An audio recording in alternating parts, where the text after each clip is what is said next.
জন্ম থেকেই আমাদেরকে মানুষ করার জন্য বাবা মা তাদের সর্বস্ব ত্যাগ করে দেয়। নিজেদের ইচ্ছা, স্বপ্ন, শখ, খুশি সব জলাঞ্জলি দিয়ে আমাদের খেয়াল রাখে। কিন্তু বড় হবার পর আমরা এতটাই ব্যস্ত হয়ে পড়ি যে বাবা মায়ের খোঁজ নেওয়ারও সময় হয়ে ওঠে না। ছেলেমেয়েরা কাছে না থাকলে বাবা মায়ের কতটা কষ্ট হয় তা কি আমরা জানি? পুরো দুনিয়ার মাঝে তারা একা হয়ে পড়ে। এমনই একা হয়ে যাওয়া বাবা মায়ের গল্প আজ আপনাদেরকে শোনাবো। তাদের ছেলেমেয়েকে কাছে পাওয়ার আকুতি আপনার হৃদয়ে হাহাকার জাগিয়ে তুলবে। পরিবারের প্রতি দায়িত্ব একটু হলেও উপলব্ধি করতে পারবেন। তো আসুন শুনে আসি একটা সুন্দর মন ছুঁয়ে যাওয়া পারিবারিক গল্প, সাতামানাম ভবতীর এক্সপ্লানেশন। শহর থেকে অনেক দূরে আত্মীয়পুরাম নামের একটা প্রত্যন্ত গ্রাম। সেখানে একটা বিশাল বাড়িতে বাস করে রাঘব এবং তার স্ত্রী জানকী। তাদের 2 ছেলে এবং 1 মেয়ে থাকলেও তারা সবাই বিদেশে সেটেল। ব্যস্ততার কারণে তারা গ্রামে তেমন একটা আসে না বললেই চলে। এদিকে বাবা মা তাদের আশায় প্রতিনিয়ত দিন গুনে যায়। একদিন জানকীর ধৈর্যের বাঁধ ভেঙে যায়। তাই সে রাঘবকে বলে চৈত্র সংক্রান্তির অনুষ্ঠানের আর মাত্র 20 দিন বাকি। সে যেন ছেলেমেয়েদের এবারের অনুষ্ঠানে আসতে বলে। রাঘব ছেলেমেয়েদের উপর অভিমান করেছিল, তাই সে বলল, ওরা কি আমাদের অতিথি নাকি? ওদের দাওয়াত দিয়ে ডেকে আনতে হবে কেন? এতগুলো বছর কেটে গেল, কতবার ওদের আসতে বললাম, তবুও তো ওরা একটাবারের জন্য এলো না। বুড়ো বাবা মায়ের জন্য ওদের কোনো চিন্তাই নেই। না, আমি আর ওদের আসার কথা বলতে পারবো না। এটা শুনে জানকী জেদ ধরে, যদি রাঘব ছেলেমেয়েদের আসতে না বলে তাহলে সেই ছেলেমেয়েদের কাছে চলে যাবে। এটা শুনে রাঘব শকড হয়ে যায় আর জিজ্ঞেস করে, এটা তুমি কি বললে? তুমি আমাকে ছেড়ে চলে যাবে? জানকী বলল, বিয়ের পর আমার বাবা মাকে ছেড়ে চলে এসেছিলাম, কারণ আমার জন্য তুমি যথেষ্ট ছিলে। কিন্তু এখন আমার ছেলেমেয়েদের প্রয়োজন। ওরা যদি এবারে সংক্রান্তির অনুষ্ঠানে না আসে তাহলে আমি ওদের কাছে চলে যাব।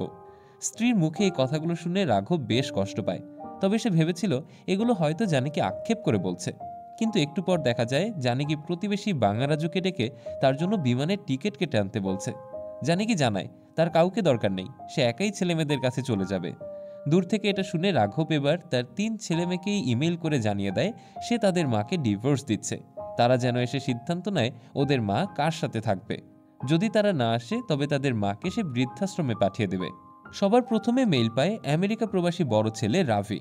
রাভি মেইল দেখে একদম হকচকিয়ে যায়। সে স্ত্রীকে ডেকেও ব্যাপারটা জানায়। এরপর রাভি বাবাকে ফোন দিয়ে এই ব্যাপারে জিজ্ঞেস করলে রাঘব বলে, ফোনে এত সব কথা বলা সম্ভব না। কথা বলতে চাইলে সে যেন বাড়িতে এসে সামনাসামনি কথা বলে। তো বাধ্য হয়ে রাভি জানায়, ঠিক আছে বাবা, তাহলে আমি বাড়িতেই আসছি। জানালার পাশ থেকে ছেলে আসছে শুনে জানকী আনন্দে আত্মহারা হয়ে যায়। তো এবার রাভি কানাডা প্রবাসী তার ছোট ভাই কল্যাণকে ফোন দেয়। কল্যাণ মেইল দেখে ব্যাপারটাকে তেমন সিরিয়াসভাবে নিয়েছিল না। তবে রাভি তাকে বোঝায় তাদের বাবা যেমন জেদি, তাতে সে যে এরকম করবে না তার কোনো গ্যারান্টি নেই। ব্যাপারটার গুরুত্ব বুঝতে পেরে কল্যাণও এবার বাবাকে ফোন দিয়ে জানায় সেও বাড়ি আসছে। তো 2 ছেলের পর এবার বাকি থাকে অস্ট্রেলিয়ার প্রবাসী মেয়ে ঝান্সি। সেও মেইল দেখার পর খুব বিচলিত হয়ে পড়ে। দ্রুতই হাজব্যান্ড কিশোরকে জানায় আর বলে তাদের দ্রুত ইন্ডিয়া ব্যাক করতে হবে।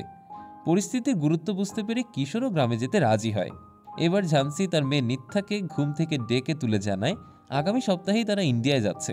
যদিও নিত্যা যেতে চাইছিল না, তার এসব গ্রামটামের প্রতি তেমন আগ্রহ নেই, তবুও মায়ের জোরাজুরিতে সে রাজি হয়ে যায়। তবে শর্ত দেয়, গ্রামে ভালো না লাগলে সে সাথে সাথেই অস্ট্রেলিয়ায় ব্যাক চলে আসবে।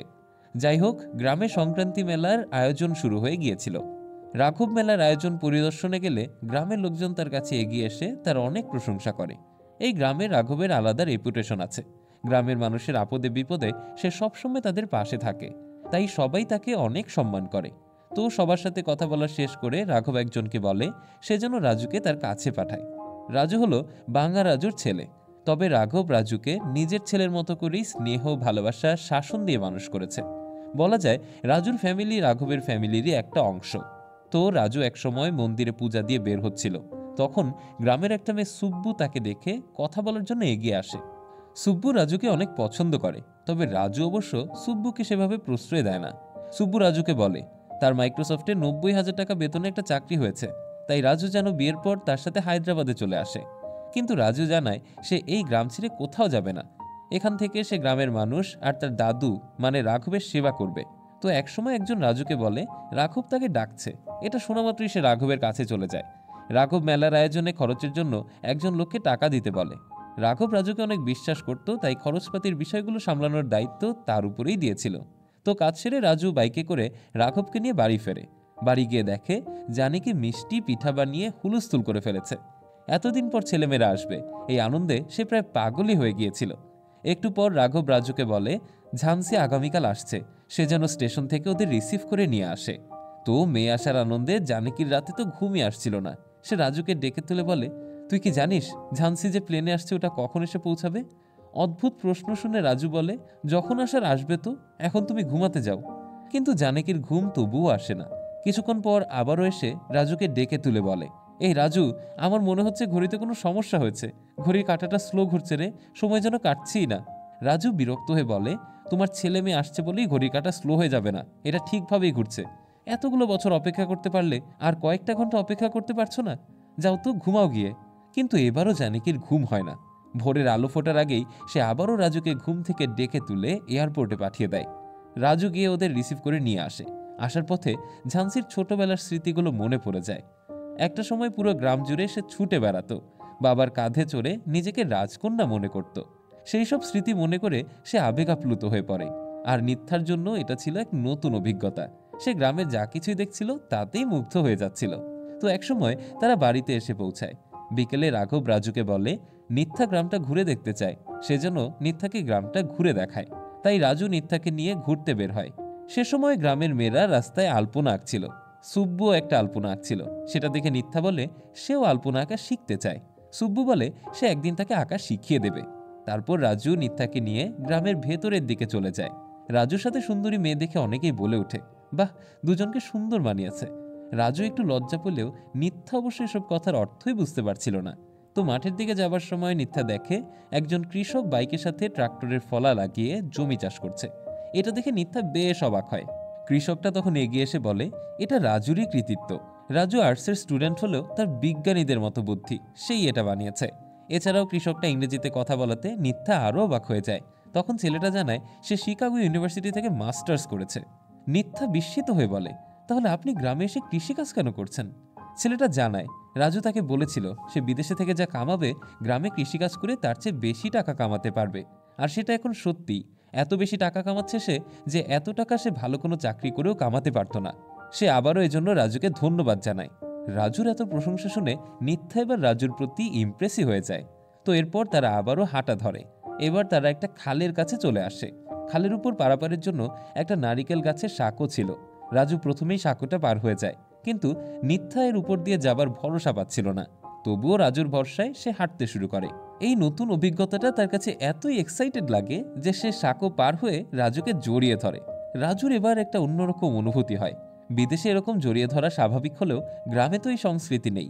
তাই রাজু ব্যাপারটা একটু অন্যরকম ভাবে ফিল করে। যাই হোক, রাতে জানকী নিত্যা আর তার ছোট ভাইকে মুখে তুলে খাইয়ে দিচ্ছিল। বাচ্চা ছেলেটা মোবাইল এগিয়ে দিয়ে বলে, নানু সিনেমা দেখবে? জানকী বলে তার সিনেমা দেখার এত সময় নেই। তখন ছেলেটা বলে, তাহলে তুমি ইউটিউবে সিনেমার গল্প স্বল্প চ্যানেলে সাবস্ক্রাইব করে রাখো, তাহলে বড় সিনেমাও সংক্ষেপে দেখতে পারবে। এ সময় নিত্যার কাছে তার অস্ট্রেলিয়ান বান্ধবীর ফোন আসলে সে তার কাছে খুব উচ্ছ্বাসের সাথে বলে গ্রামে এসে তার খুব ভালো লাগছে। এটা শুনে ঝান্সিও মনে মনে খুশি হয় আর নিশ্চিন্তও হতে পারে। তো রাতে ঝান্সি ঘুমাতে গেলে কিশোর তাকে বলে তার মনে হয় বাবা হয়তো তাদের মিথ্যা কথা বলেছে। এখানে আসার পরে তো সে ওনাদের মধ্যে কোনো সমস্যা দেখছে না। ঝান্সি বলে সে সুযোগ মতো মাকে এই ব্যাপারটা জিজ্ঞেস করবে।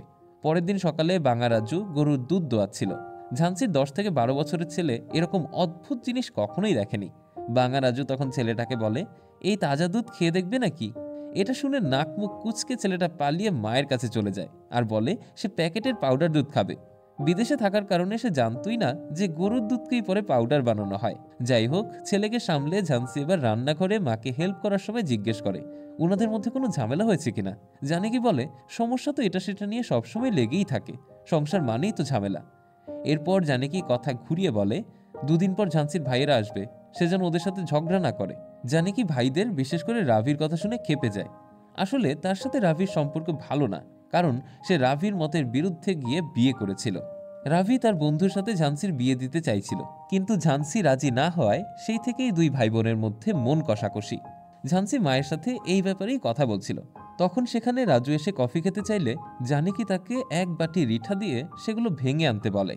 তো রাজু বাইরে গিয়ে পাথরের লোড়া দিয়ে রিঠা ভাঙতে বসে যায়। এ সময় নিত্যা ঘুম থেকে উঠে বাইরে এসে এগুলো দেখে সেও রিঠা ভাঙতে চায়। তাই রাজু তার হাতে লোড়া দিয়ে দেখিয়ে দেয় কিভাবে রিঠা ভাঙতে হয়। কিন্তু অসাবধানতাবশত একটা কোপ রাজুর আঙুলে লেগে যায়। রাজু জোরে চিৎকার দিয়ে ওঠে। তার চিৎকার শুনে বাড়ির সবাই দৌড়ে আসে দেখার জন্য। তাই রাজু নিজের হাতটা নিজের পিছনে লুকিয়ে নেয় আর চিৎকার করে বলে সে চিৎকার দিলে কার কেমন রিয়েকশন হয় সেটা দেখার জন্যই সে এমন করেছে। সবাই আবারও বিরক্ত হয়ে চলে গেলে রাজু হাত সামনে আনতে নিত্যা দেখে তার আঙুল দিয়ে রক্ত পড়ছে। নিত্যা আতকে উঠে বলে, আরে তোমার তো অনেক আঘাত লেগেছে, তুমি কাউকে বললে না কেন? রাজু বলে সুখটা সবার সাথে ভাগ করে নিতে হয়, কিন্তু দুঃখটা একান্তই নিজের। তাছাড়া সে একটু চিৎকার করাতেই সবাই এতটা বিচলিত হয়ে পড়েছিল, সে যদি তার আঘাতটা দেখাতো তাহলে সবাই আরও টেনশনে পড়ে যেত। রাজুর কথা শুনে নিত্যা তো মুগ্ধ হয়ে যায়। যাই হোক, রাজুর একটা জোকার বন্ধু ছিল, সে আজ বিয়ের জন্য মেয়ে দেখতে যাবে। তাই রাজু রেডি হতে গেলে সে বাইরে দাঁড়িয়ে সিগারেট টানছিল। এ সময় সেখান দিয়ে রাঘব যাচ্ছিল, তাই ভয়ে সে সিগারেটটা পকেটে ঢুকিয়ে ফেলে। কিন্তু সিগারেটের আগুন তো তখনও জ্বলছিল। একে তো আগুনের ছ্যাঁকায় জ্বলে যাচ্ছে, তার উপর আবার রাঘবের এটা সেটা জিজ্ঞাসাবাদে তার একদম তাইরে নাইরে অবস্থা হয়ে যায়। রাঘব চলে যাওয়ার পর রাজু আরেক বন্ধুকে নিয়ে সেখানে এসে তার এই অবস্থা দেখে ফাজলামি করে বলে, আর 2-3 ইঞ্চি এদিক সেদিক হলে তারা জিন্দেগিতেও বিয়ে হতো না। যাই হোক, এরপরে তারা মেয়ে দেখতে বেরিয়ে যায়। জোকারটা এমনভাবে মেয়ে দেখতে যাচ্ছিল যেন আজই তার বিয়ে। তারা সাথে করে নিত্যা এবং আরেকজন ক্যামেরাম্যানকেও নিয়ে গিয়েছিল। তো মেয়ের বাড়িতে যাবার পর মেয়ে বলে সে ছেলের সাথে আলাদা করে কথা বলতে চায়।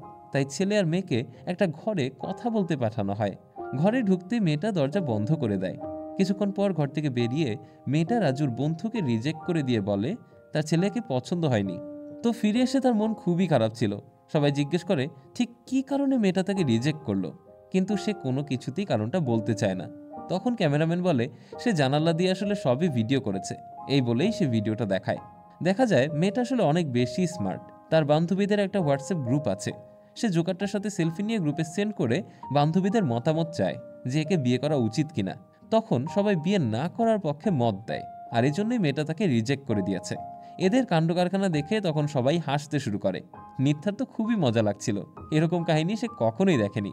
যাই হোক, গ্রামে ফেরার পথে নিত্যা তাল গাছে হাড়ি ঝোলানো দেখে বিস্মিত হয়ে জিজ্ঞেস করে, গাছে হাড়ি বাঁধা হয়েছে কেন? রাজু বলে এগুলোতে তালের তাড়ি সংগ্রহ করা হয়। তালের তাড়ি কি এটা নিত্যা জানতো না। সে দেখার জন্য তখন কৌতূহলী হয়ে পড়ে। তাই রাজু তাকে নিয়ে গাছে উঠে দেখানোর জন্য। রাজু তার বুদ্ধি দিয়ে গাছে উঠারও একটা যন্ত্র বানিয়েছে। যন্ত্রটাতে সাইকেলের মতো প্যাডেল ঘোরালেই সরসর করে গাছে ওঠা যায়।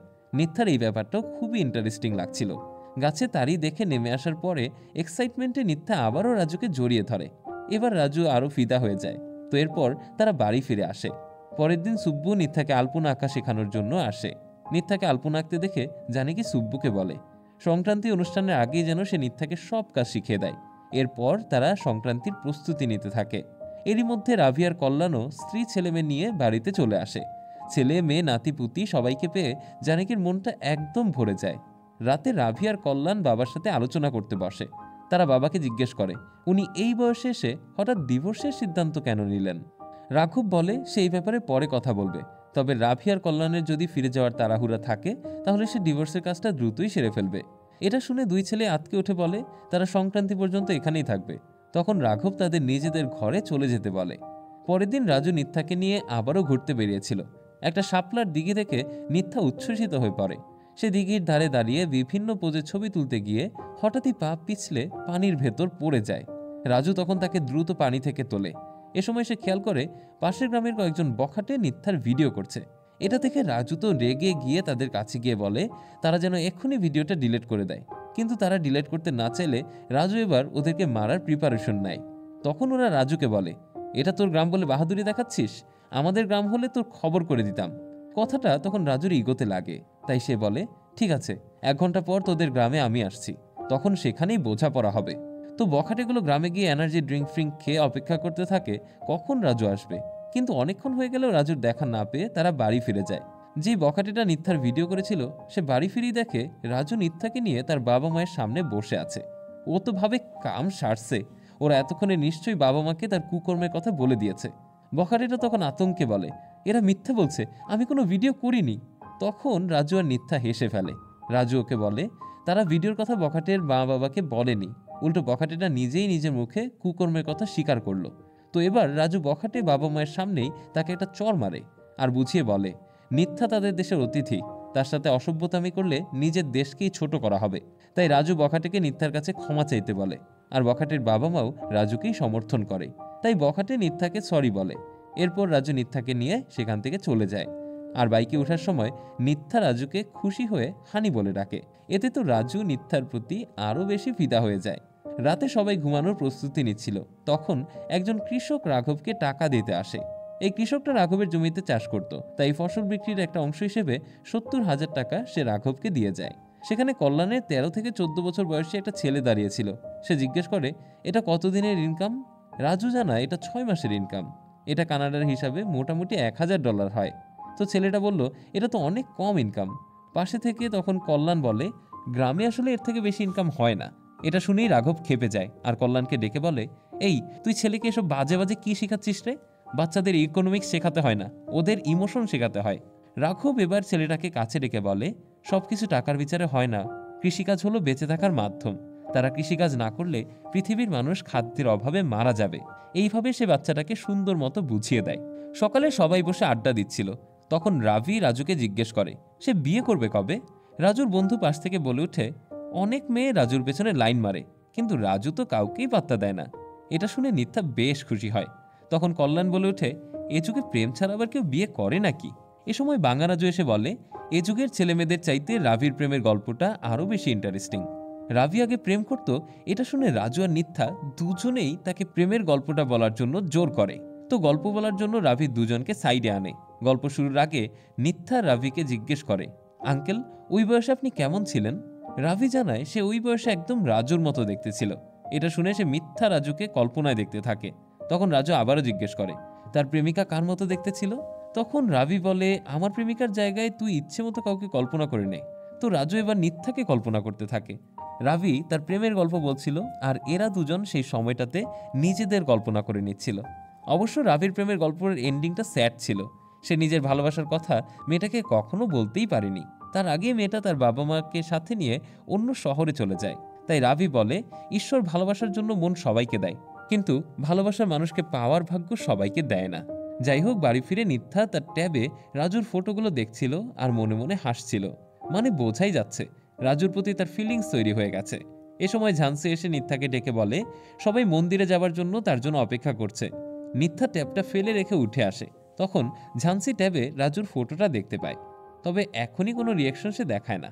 মন্দিরে পুজো দিয়ে সিঁড়ি দিয়ে নামার সময় রাঘবের পাটা মচকে যায়। সঙ্গে সঙ্গে রাজু আর বাঙা রাজু তাকে দুই পাশ থেকে আগলে ধরে।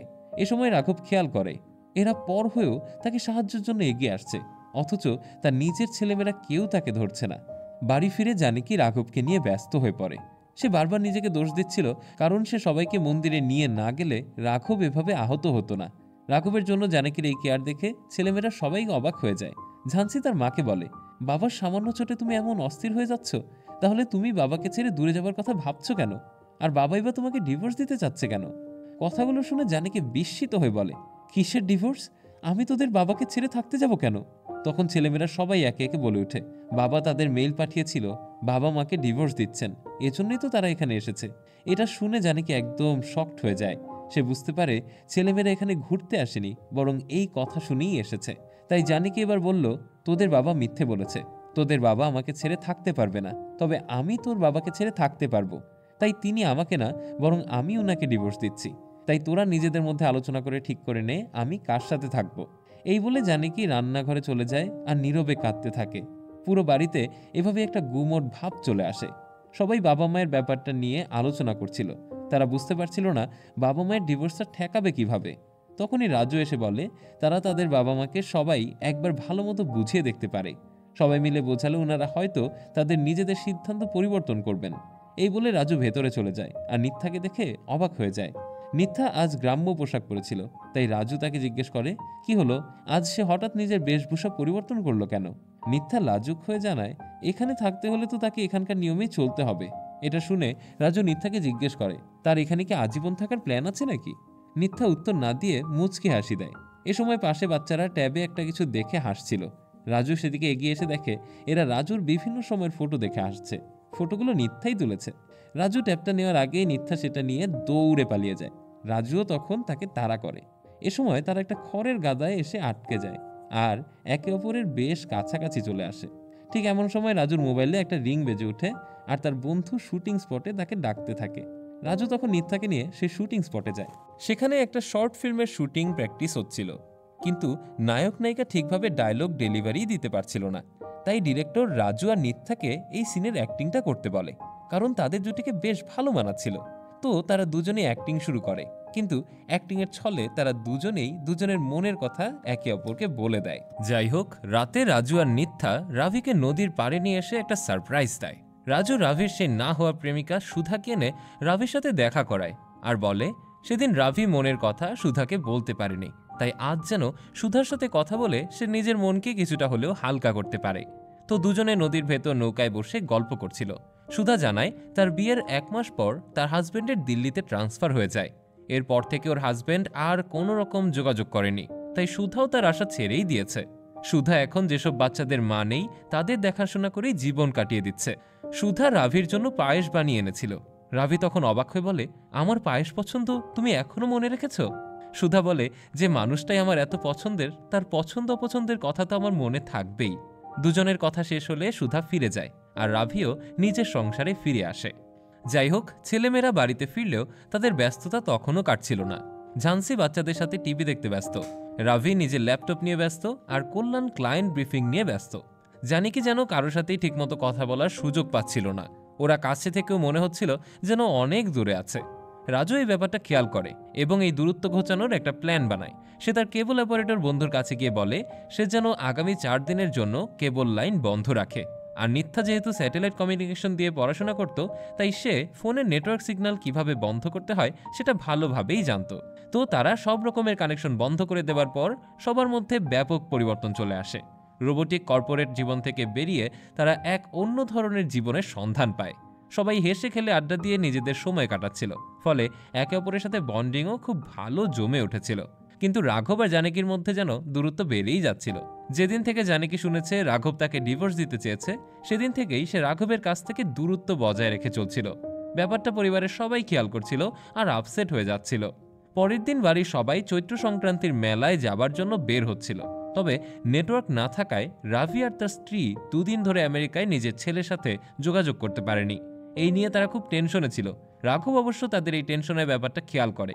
সেও হয়তো মনে মনে বলছিল এবার এরা নিশ্চয়ই বুঝতে পারছে সন্তান দূরে না থাকলে বাবা মায়ের কতটা কষ্ট হয়।